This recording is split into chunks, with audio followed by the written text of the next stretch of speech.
नमस्कार दोस्तों, स्वागत है आपका आपके प्यारे यूट्यूब चैनल SRG के अड्डा 2.0 में। आज SSC GD के पहले शिफ्ट का एग्ज़ाम हो चुका है। इसमें आप टोटल GK GS के सवाल देखेंगे विथ एक्स्ट्रा फैक्ट के साथ। तो आइए इस क्लास को स्टार्ट करते हैं। जौहर कप का संबंध किस खेल से है? आंसर है हॉकी। हॉकी खेल से संबंधित अन्य कप जैसे Nehru cup, Maharaja Ranjit Singh cup, Aga Khan cup, Dhyanchand cup, Guru Nanak cup. Football से संबंधित कप जूस रिमोट cup, Santosh trophy, Rovers cup. Cricket से Vijay Hazare trophy, Syed Mushtaq Ali trophy, SS trophy और रणजी ट्रॉफी। टेनिस से Davis cup, Wimbledon cup, Australian open cup, American open और French open cup. Table tennis से Corbillon cup और सॉथरलैंड कप। गोल्फ से Walker और rider Cup. खेल से संबंधित खिलाड़ियों की संख्या फुटबॉल में 11 प्लेयर्स, हॉकी में 11 प्लेयर्स, क्रिकेट में 11 प्लेयर्स, बास्केटबॉल में 5 प्लेयर्स, वाटर पोलो, कबड्डी और नेटबॉल में 7-7 प्लेयर्स होते हैं। सैफ अली वर्मा का संबंध किस खेल से है? आंसर है क्रिकेट। ICC अंडर 19 T20 महिला वर्ल्ड कप 2023 का जिसका फर्स्ट एडिशन दक्षिण अफ्रीका में हुआ, इसमें भारत जिस मैच को जीता इंग्लैंड को हराकर, और इस टीम की कप्तान सैफ अली वर्मा थी। वुमेन्स प्रीमियर लीग 2023, इसमें सैफ अली वर्मा दिल्ली कैपिटल की कप्तान थी और इस वुमेन्स प्रीमियर लीग को मुंबई इंडियंस ने जीता। उमा छेत्री, मिताली राज, स्मृति मंधाना, झूलन गोस्वामी, अंजुम चोपड़ा, ये सभी क्रिकेट से संबंधित खिलाड़ी हैं। मनिका बत्रा, शरद कमल, सातिया गणेशन शंकर, नेहा अग्रवाल, कमलेश मेहता, सौम्यजीत घोष, अंकित दास, मानव ठक्कर सृजा, हरमीत देसाई, इंदु पुरी, भवीना पटेल, ये सब टेबल टेनिस से संबंधित खिलाड़ी हैं। भारतीय महिला फुटबॉलर मनीषा कल्याण और अदिति अशोक ये महिला गोल्फर है। अदिति स्वामी ये तीरंदाजी से संबंधित है। वैशाली रमेश ये चेस से संबंधित है। 2023-24 में बजट में कितनी प्राथमिकताएं दी गई है? आंसर है 7। इन प्राथमिकता को बजट में सप्तऋषि का नाम दिया गया है। बजट का उल्लेख आर्टिकल 12 में दिया है और ये वित्तीय वार्षिक विवरण के रूप में इसका जिक्र है। स्वतंत्र भारत में प्रथम बजट षणमुखम शेट्टी ने पेश किया था और गणतंत्र भारत का प्रथम बजट जॉन मथाई ने पेश किया और सबसे अधिक बार बजट मोरारजी देसाई ने पेश किया था। और इस समय हमारी वित्त मंत्री हैं निर्मला सीतारमण जी। रेल बजट को आम बजट से अलग 1925 में पेश किया और इन दोनों को मर्ज 2017 में किया, रेल बजट और आम बजट को। दूसरा इंडो बर्मा युद्ध कब हुआ था? आंसर है 1882 में। पहला आंग्ल अफगान युद्ध 1839 से 42 में लड़ा गया था। पहला आंग्ल मराठा युद्ध 1775 में ये सूरत की संधि के साथ चालू हुआ था और सालबाई की संधि 1782 के तहत ये समाप्त हुआ। द्वितीय आंग्ल मराठा युद्ध ये वाशिन की संधि के साथ 1802 में स्टार्ट हुआ था और तृतीय आंग्ल मराठा युद्ध 1818 में स्टार्ट हुआ। प्रथम आंग्ल फ्रांसीसी युद्ध जिसे कर्नाटक का युद्ध भी बोलते हैं, ये 1746 में हुआ था। तीसरा कर्नाटक युद्ध, जिसे वांडीवर्स के युद्ध भी कहते हैं, ये 1760 में हुआ, जिसमें फ्रांसीसी लोग हार गए थे और इस युद्ध को अंग्रेज़ों ने जीत लिया था और इसमें फ्रांसीसियों का दमन हो गया। प्रथम आंग्ल मैसूर युद्ध हैदर अली के समय हुआ था 1767 में, और तृतीय आंग्ल मैसूर युद्ध 1790 से 92 में हुआ था।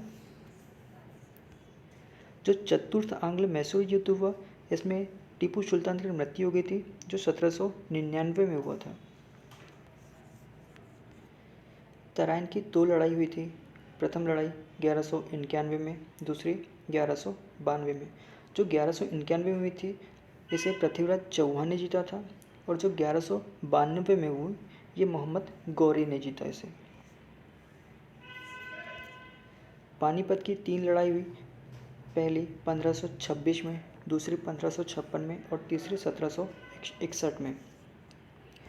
जो 1526 में हुई, ये इब्राहिम लोदी और बाबर के बीच हुई, जिसमें बाबर विजयी हुआ। दूसरी 1556 में हुई, जो अकबर और हेमू के बीच हुई, जिसमें अकबर विजयी हुआ था।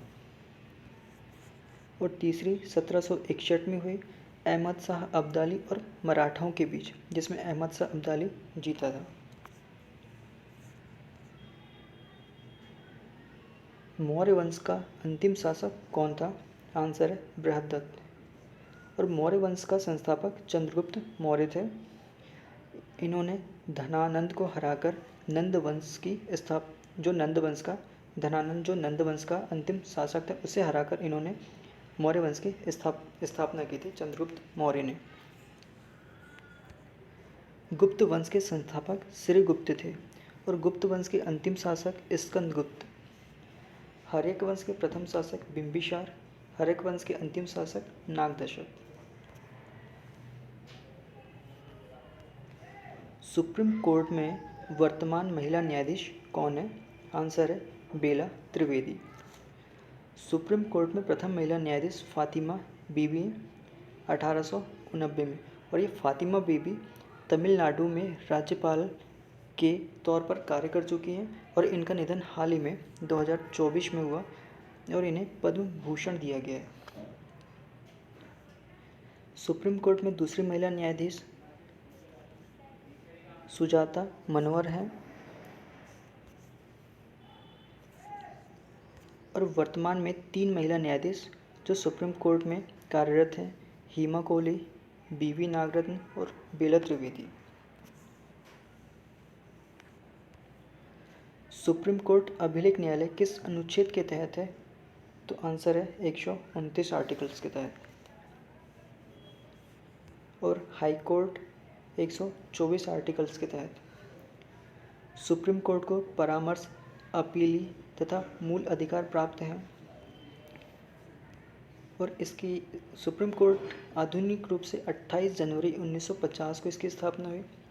इसके प्रथम मुख्य न्यायाधीश हीरालाल कानिया और वर्तमान में मुख्य न्यायाधीश DY चंद्रचूड़ हैं। और हाई कोर्ट में अधिकतम न्यायाधीश 34 न्यायाधीश हो सकते हैं।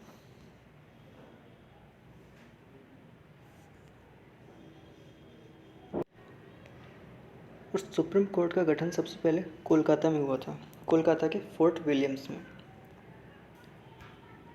2011 की जनगणना के अनुसार सर्वाधिक जनसंख्या कहाँ पे है? आंसर है यूपी में। और महिला साक्षरता दर 2011 के अनुसार 65.46% है। सबसे ज़्यादा साक्षरता केरल की है। 12वीं पंचवर्षीय योजना का उद्देश्य क्या था? आंसर तीव्र, सतत एवं अधिक समावेशी विकास था। और यह पंचवर्षीय योजना का गठन 15 मार्च 1950 को हुआ।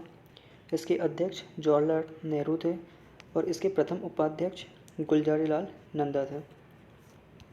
और इसके बाद 6 अगस्त 1952 को राष्ट्रीय विकास परिषद की स्थापना होती है। इस पंचवर्षीय योजना का नाम बदलकर नीति आयोग किया गया, जिसके अध्यक्ष प्रधानमंत्री होते हैं और प्रेजेंट में हमारे प्रधानमंत्री नरेंद्र सिंह मोदी हैं। इसका गठन 1 जनवरी 2015 को किया गया, जिसका मुख्यालय नई दिल्ली में। इसके वर्तमान अध्यक्ष सुमन के बेरी हैं और वर्तमान CEO BVR सुब्रमण्यम है। जो नीति आयोग है ये गैर संवैधानिक निकाय है। प्रथम पंचवर्षीय योजना जो 1 अप्रैल 1951 से स्टार्ट होती है और 31 मार्च 1956 तक चलती है, जो हैराल्ड डोमल मॉडल पर आधारित है। इसमें इसका उद्देश्य कृषि का विकास और सिंचाई परियोजना, और इसमें 3 सिंचाई परियोजनाएं थी। पहली भाखड़ा नागल परियोजना, व्यास परियोजना और दामोदर नदी घाटी परियोजना। और दूसरी पंचवर्षीय योजना 1956 से 61 के बीच ये PC महालनोबिस मॉडल पर आधारित थी। इसका उद्देश्य औद्योगिक विकास, और इस पंचवर्षीय योजना में 3 उद्योगों का विकास किया गया। पहला दुर्गापुर, जो उत्तराखंड के सहयोग से 1962 में। दूसरा भिलाई, जो रूस के सहयोग से।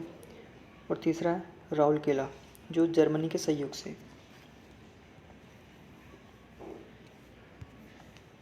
तीसरी पंचवर्षीय योजना 1961 से 66 में।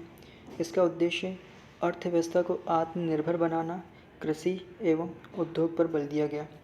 और ये तीसरी पंचवर्षीय योजना सबसे असफल रही है, क्योंकि इसी के समय भारत चीन युद्ध हुआ 1962 में।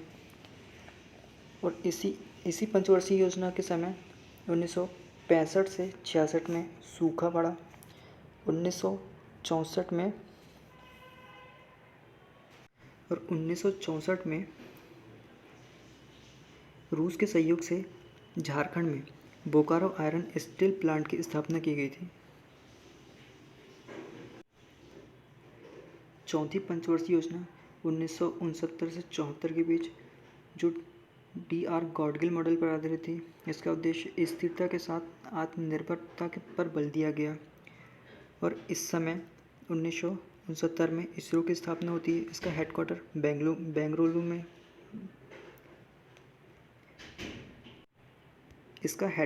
बेंगलुरु में है। और इसी समय 14 बैंकों का राष्ट्रीयकरण हुआ था। और इसी पंचवर्षीय योजना में कृषि वृद्धि दर सर्वाधिक रही थी। और पांचवी पंचवर्षीय योजना 1974 से 79 में।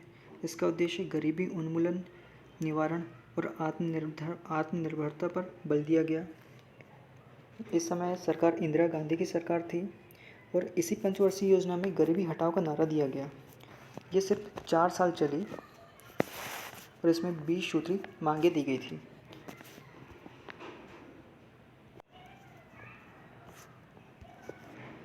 छठी पंचवर्षीय योजना 1980 से 85 के बीच। इसमें प्राथमिकता गरीबी निवारण, आर्थिक विकास और आधुनिकीकरण पर बल दिया गया। और इसी पंचवर्षीय योजना के समय नाबार्ड की स्थापना होती है 1982 में, जिसका हेडक्वार्टर मुंबई में है। इस शिवरमन समिति की सिफारिश पर इसकी स्थापना होती है। सातवीं पंचवर्षीय योजना 1985 से 90 W मिलर मॉडल पर आधारित थी। इसका उद्देश्य रोजगार, शिक्षा और स्वास्थ्य पर बल देना था। इस समय PM राजीव गांधी थे। और इस समय कार्य गरीबी की माप किया गया, जो लकड़वाला समिति से संबंधित है। इसमें नारा दिया गया भोजन, काम और उत्पाद का।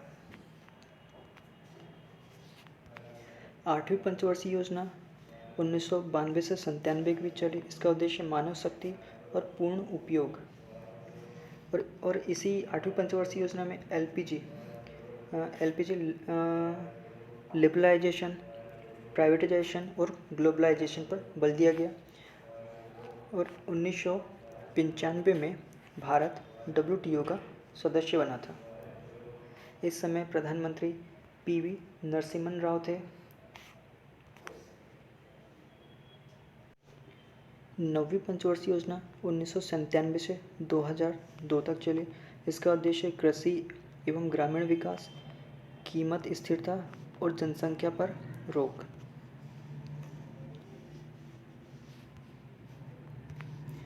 10वीं पंचवर्षीय योजना 2002 से 2007 तक चली। उद्देश्य शिक्षा, स्वास्थ्य और जीवन की गुणवत्ता में सुधार। 11वीं पंचवर्षीय योजना 2007 से 2012 तक चली। उद्देश्य तीव्र समावेशी विकास और बहुमुखी लक्ष्य। और 12वीं पंचवर्षीय योजना 2012 से 2017 तक चली, जिसका उद्देश्य तीव्र, सतत और अधिक समावेशी विकास था। Thank you friends. Please like, subscribe my channel.